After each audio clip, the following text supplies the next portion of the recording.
we're going to talk about torque, because now things can spin, and we're going to talk about how they spin. So torque is just a measure of the ability of a force to cause rotation of a system around an axis. It's a force exerted off kilter so that something spins, also called the moment of force by engineers. I like torque, that's the word we're going to use in this class, but it's the same thing, so don't get confused when you see it later. Now, the best way that I think of this, I think of using a wrench, all right? And we want to tighten the wrench, to tighten this bolt. So I apologize, the next section is going to feel a little bit like going to the eye doctor, but bear with me and think. So pause, answer the questions, then restart the video. What do you want? You want a big force or a little force if you want to tighten this bolt? Big force. Okay, good. So the left is better. So torque is proportional to the force. Where do you hold the wrench? Do you hold real close to the bolt, or do you hold far away? Far away, which means torque is also proportional to how far you are from the pivot point. Okay, which ones of these are going to be real effective and which ones aren't? That's not going to work. Okay, in fact, that's going to be 0. So that's not going to help you at all. This is going to be almost 0, very, very small. This is okay. Oh, and this right here is great. Now let's take a look at this angle. This angle is 90 degrees. This is 0 degrees. What this tells you is that when your angle between R and F is 0 degrees, because they're pointing in the same direction, right, 0 degrees, same direction, it's a minimum. And same thing when it's 180 degrees, opposite direction. And it's at a maximum when you're at 90 degrees. So what function meets this requirement? Sine. So if you're looking for just the magnitude, it is proportional to the radius, how far you are exerting the force, how big a force you do, and this angle between them, which happens to be your perpendicular component. A note on sign convention, we will use counterclockwise for plus and clockwise rotation for minus. These are torques that would cause this rotation. So let's do an example. We're just going to calculate the torque on this door. So we've got a force. What do we know? We know the perpendicular component is all that matters. This one happens to be perpendicular. And this one's going to make it spin counterclockwise, meaning plus. And this one's going to make it spin this way, or in the minus direction. So our net torque is just adding up all these pieces of torque together. R1, F1 perpendicular, R2, F2 perpendicular. Using our sign convention, we put in our numbers for the equation. Notice there's a negative.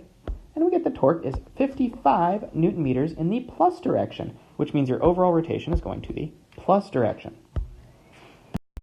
So torque's a vector. If you spin the wrench this way, you can tell that this bolt is going into the screen. All right? So it would be tightening in. Now, in physics and in engineering, we will use this to denote the circle with the cross means in. If you want out, that's a circle with a dot. So we think about this as an arrow. When it's going in, which is away from you, this looks like the feathers, and this looks like the point. And point's sharper, it's business end. That means it's coming at you. So to find this direction, we use the right-hand rule. So first rule of the right-hand rule, always use your right hand. Some people think, I'll just take a shortcut because I'm holding a writing utensil in my right hand. Don't. All right, right-hand rule, use your right hand. Point your fingers in the direction of A. Your hand, make it so your fingers bend towards B. This will only happen one way. If it hurts, stop. Don't do it. That means you need to twist your hand over. And your thumb's going to point in the direction of A cross B. Except in A and B, when we deal with torque, we have torque is equal to R cross F. And torque's a vector, so we need these signs. So fingers point, hand curls, thumb is the direction of torque. Let's take a look. Here's some examples I want you to practice with. Now take a moment, pause the video, stop, make your predictions. That's how we're going to learn. Have you made your predictions? Do you have them written down? Okay, let's review. If you were having a little trouble, sometimes it's easier to extend this because remember your fingers are going to be in the direction of R. So R, and it's just the direction that matters. So you can move these R's wherever you want. Review your predictions and let's see what you can do. All right. So first you're going into the board, R cross F. Second, out of the board. Oh, notice you have a hard time bending your fingers in a way that does this. Either always work equally well or not at all. That's because torque is 0. Remember, this angle is 180 degrees. And then over here, fingers into the board. Fingers in the direction of R. Make sure your hand curls into the board, and your thumb is going to point down at some angle. Now, there are mathematical ways of representing this, but before we do this, I want to turn this on its head just a little bit. And I want you to tell me the direction of force. So remember, R is the way your fingers point. Your thumb tells you the direction of torque. What answer do we get? And you can see if your thumb lines up with torque, your fingers point in the direction of R, your hand's going to curl out of the screen. Pretty cool. So now we're going to use the determinant of a matrix. This is going to be a little long-winded, but it's going to take us through math land. Torque is perpendicular to R and F, and the way we do this is called a cross product. It's a cross product because, look, it's a cross right there. So we will set this up as the determinant of a matrix where your directions are at the top and your components of R and F line up at the bottom. And the way we'll set this up, I'm going to teach you the general form first. Let's say we want to find the X components. Then it's that times the determinant of this little matrix. And all the determinant means is you're going to crisscross. So those components are plus, and this one term is minus. So it's your X hat direction is RY FZ positive minus RZ FY. And then we do the same thing for your Y components, except it looks a little weird. And the same thing for your Z components. Again, the blue indicates plus, and then the yellow indicates minus. So Z hat minus RY FX. All right, there we go. There's a little shortcut. It only works for 3x3, so I like the general form better.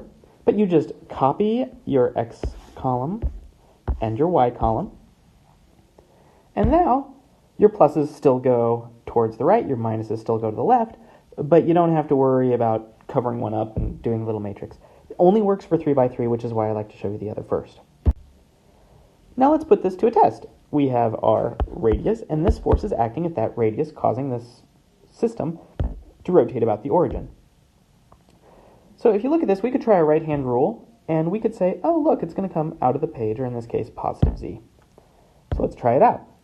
We'll plug in our values. In other words, we're going to load the matrix with our numbers. We'll do the crisscross, try it out before. You should get this answer. And you get 11 newtons in the plus z hat. And as we've discussed, plus z hat, if I say this is x, y, plus z also follows the right-hand rule, because we use right-handed coordinate systems, aptly named. So plus z is out of the page, which is exactly where this force would go, and it works. Pretty cool. If you have questions, which I'm sure you will, please see me, ask questions, and I will see you in class. Wikipedia also has a pretty good article about how to get determinants, and it's just about how volumes or matrices transform. And it's a pretty good read. I will see you in class.